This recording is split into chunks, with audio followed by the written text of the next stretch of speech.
Jeg er den sorte enke, der edderkoppehanner under parringen.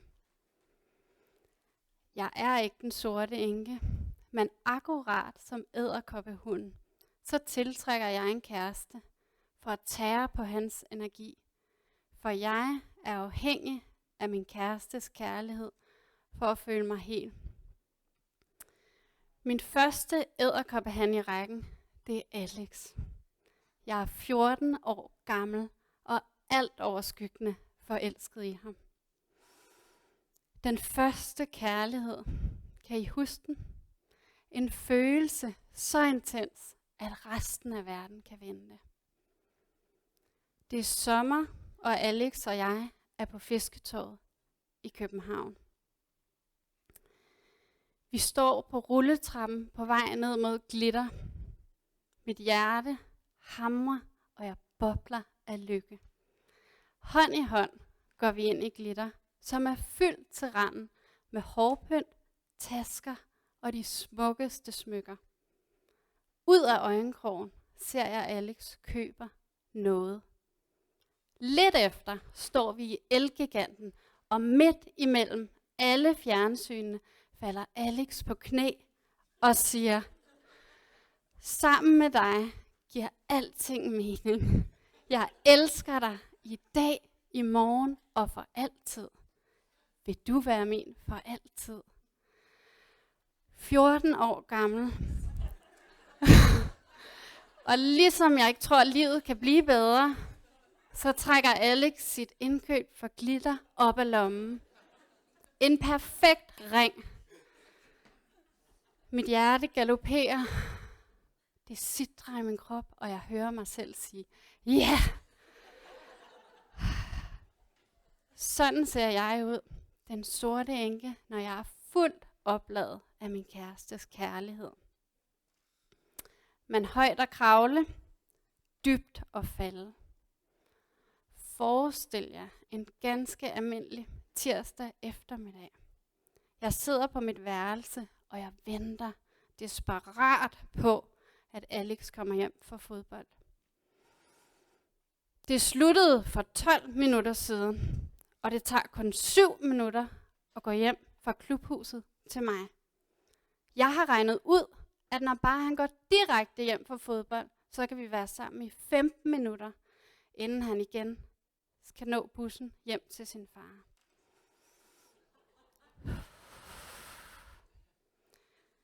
Jeg hører døren gå, og der står Alex.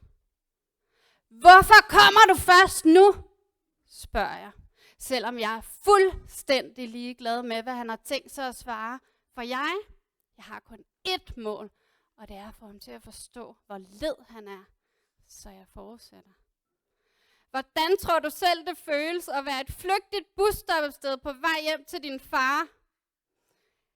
Jeg sidder her, fordi du tager det som en selvfølge, at jeg bare skal sidde og vente, indtil du gider at komme hjem.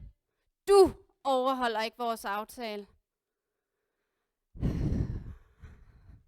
Tråd for tråd, en for hver af mine bange følelser, spænder jeg et net, som jeg vikler Alex ind i.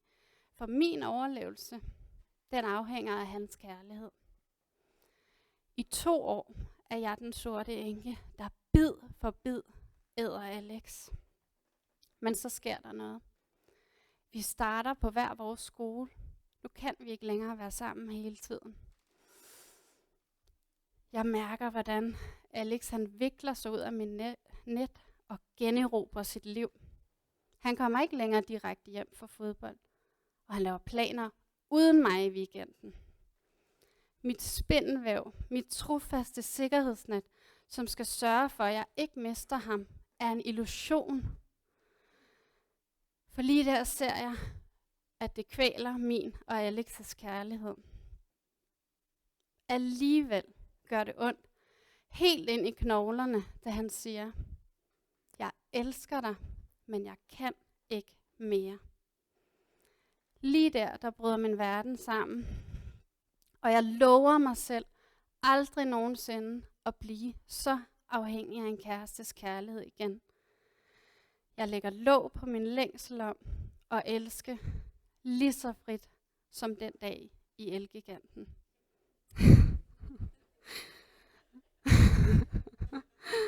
I 6 år, så går det rigtig godt med at holde den sorte enke i kort snor.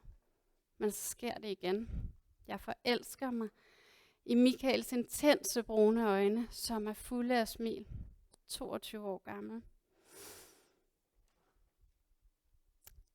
Kærligheden, den er der stadig, men forelskelsen lægger sig, så jeg vækker den sorte enke på ny. 2 liv spændes igen sammen til 1. Når jeg skal møde tidligt lørdag morgen, så står Michael op og laver blødkogte æg til mig. Michael, han elsker at sove længe. Fra at tale ofte i telefon med sine venner, har Michael nu telefontid til og fra arbejde, fordi det er uhøfligt at tale i telefon, når vi hygger om aftenen, også selvom vi gør det hver aften. Spontane drengeture skiftes ud med skemalagte FIFA-aftener og halvårlig weekendtur. Og det her, jeg lige har fortalt dig, det er bare min side af forhandlingsbordet.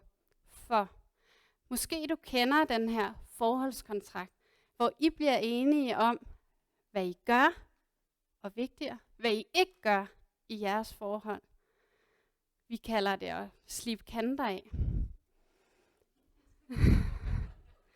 Fordi bordet fanger, kærlighed binder. Den overbevisning lever jeg i hvert fald efter i alle mine parforhold. Lige indtil en dag her i januar, hvor vi på uddannelsen hører Dr. Maya Angelou sige, "Love liberates. It doesn't just hold. That's ego. Love liberates." Kærlighed er frigørende. Det sætter dig fri. Lige der mærker jeg en varme indeni, og tårerne, der trænger sig på, og en kæmpe drivkraft mod liberating love. Så med 10 års tilløb, så fortæller jeg Michael, hvor meget jeg længes efter denne her form for kærlighed. Så jeg finder mod til at sætte mig selv og Michael fri fra den sorte enkes kontrol. Måske du er nysgerrig efter, hvordan mit og Michaels forhold ser ud i dag, uden den sorte enke på slæb. Jeg kan afsløre, at jeg bruger væsentligt mindre tid på at blande mig i hans liv. I stedet så har jeg travlt med også at leve mit eget. Eller som Michael sagde her den anden dag, det er som om den sorte enke sagde, bliv her, så jeg er glad, imens du nu siger, gør noget for dig, som gør dig glad. Og han har ret. Her i april i år, i påsken, skal Michael på den årlige påskefrokost med gymnasiedrengene, og han er mere end almindeligt træt. Så jeg siger, Michael, hvorfor tager du ikke afsted fredag med Jakob? Stik modsat forholdskontrakten. Så noget rundforvirret siger han, jeg kan da ikke tage væk fredag, når jeg også er væk lørdag, så er jeg jo væk hele weekenden. Jeg tænker ikke, det kommer som en overraskelse for jer, at jeg får en glad mand hjem efter en weekend i København med gode venner, Star Wars, rødvin og påskefrokost. Det overraskende i denne her situation for mig er den forandring, jeg mærker inde i mig. For sandheden er, at jeg nyder mindst lige så meget at være alene hjemme, som han gør at være afsted. Og det er nyt for mig. Det er endda blevet så grotesk, at jeg glemmer at tælle minutterne ind, til Michael kommer hjem fra badminton.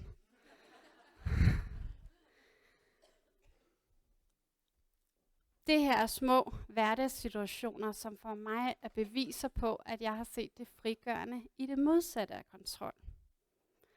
Jeg vil invitere dig til at overveje, hvem har du brug for at sætte fri? Din kæreste, dine børn, dig selv. Mit budskab til jer i aften er, kærlighed er i sin natur fri og kan og skal ikke kontrolleres. Elsk dig selv og andre frit.